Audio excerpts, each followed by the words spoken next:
All she could remember was bombs, bangs, explosions, the erosion of her soul. Once she was happy, now there was just a black hole. Her people beaten, bedraggled, oh how her community now struggled. No fresh water, only disease, rotten flesh and carcasses, buzzing with fleas. No fun and games now, only horror and terror. What had happened? What was their error?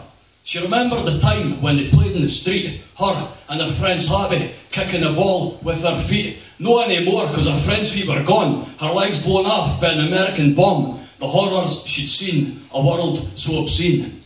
She was only 11, once she'd believed in God. Yes, she'd believed there was a heaven. Now she wasn't too sure, because these atrocities could never be forgiven. For 3 days now, the bombing had stopped. She felt a slight sense of hope. Maybe no more would be dropped. Perhaps things would be like before. No more terror, no more war. She could feel the relief. The grief was slipping away. Oh, how her soul longed for a better day. She skipped along, happy, singing her song. Bang, bang, bang, bang, bang. Flashing lights, fire. That was the end of her song. She thought of her father, her mother, her old aunt, her treasured baby brother. She ran to their home, terrified, screaming, running alone. When she got there, no home she found, only rubble and ashes raised to the ground. She looked to the sky and she screamed the most heart-rending scream. This is reality. This is no fucking dream. To be a refugee. Oh, to be a refugee. To be so desperate to take your family on a boat out into the open sea. Can you imagine their despair? Their whole world is fucked up in the air. But you don't fucking care.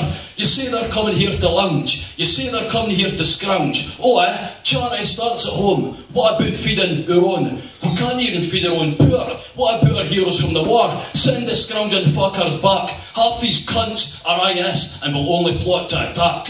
Well, it's time to open your fucking eyes. Take a look within and hear their cries. Where is your humanity? Could you not even sympathise? A mother, a father, a son, a daughter. Yes, a family fleeing from bombs and slaughter. Do you think they want to risk crossing the water? They don't have a fucking choice. They're scared, unprepared. Hear the desperation in their voice. Battered, sodden, scattered, downtrodden. So to yourself, please have a little think. These are desperate people on the very edge, on the brink. They're hanging off a fucking ledge. But you will shrink away. And what will you say? Look, we can't take any more. These pleas for help we must ignore. It's no our fault children washed up on the seashore.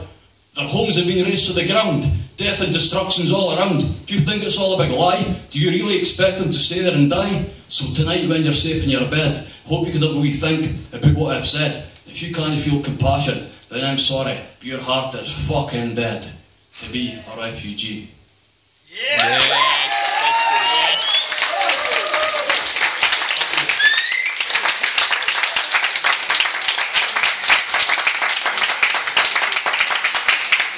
This next one's a story of addiction from Dundee called The Rabbit in the Hair. Did you hear about the rabbit in the hair? They just didn't care. The rabbit had a habit and the hair took even more. Huffy and Crabbit was his hair and his rabbit. Any money they would grab it, any enemy they would stab it. Addicted to meth, crystal and crack. Just for breakfast they banged up on smack. Skinny and pale with a bark stubby tail. Pure yellow buck teeth that were destined to fail. But one day the rabbit said, I want to get clean. I'm fucking sick of this life. Do you ken what I mean? What? You want to get clean? Escape for the scene. Your head's in the clouds, you're in a fucking dream. Nah, I'm fucking no. I'm raring to go. I want to get aboard, I'm going to run the show. Fuck. You couldn't run a mile. You can't even smile. Your breath is pure rotten like a croc for the Nile. Your ears are all chewed, your spirit's subdued. 20 years of drugs you've used and abused. Nah. But mate, it's never too late. We could be something great. Me and you together control our fate. Alright then, I'll take a fucking chance. Our lives will enhance. We could even start anew and hop over to France. It was a wonderful idea. Their future was clear. No time to worry, no time to fear. But half an hour later they were back on the gear. Their lives a confliction of hope and addiction. Pure starting at the chemist with their methadone prescription. They're fucking walking dead. Out their fucking head. Wasting their lives no more need be said.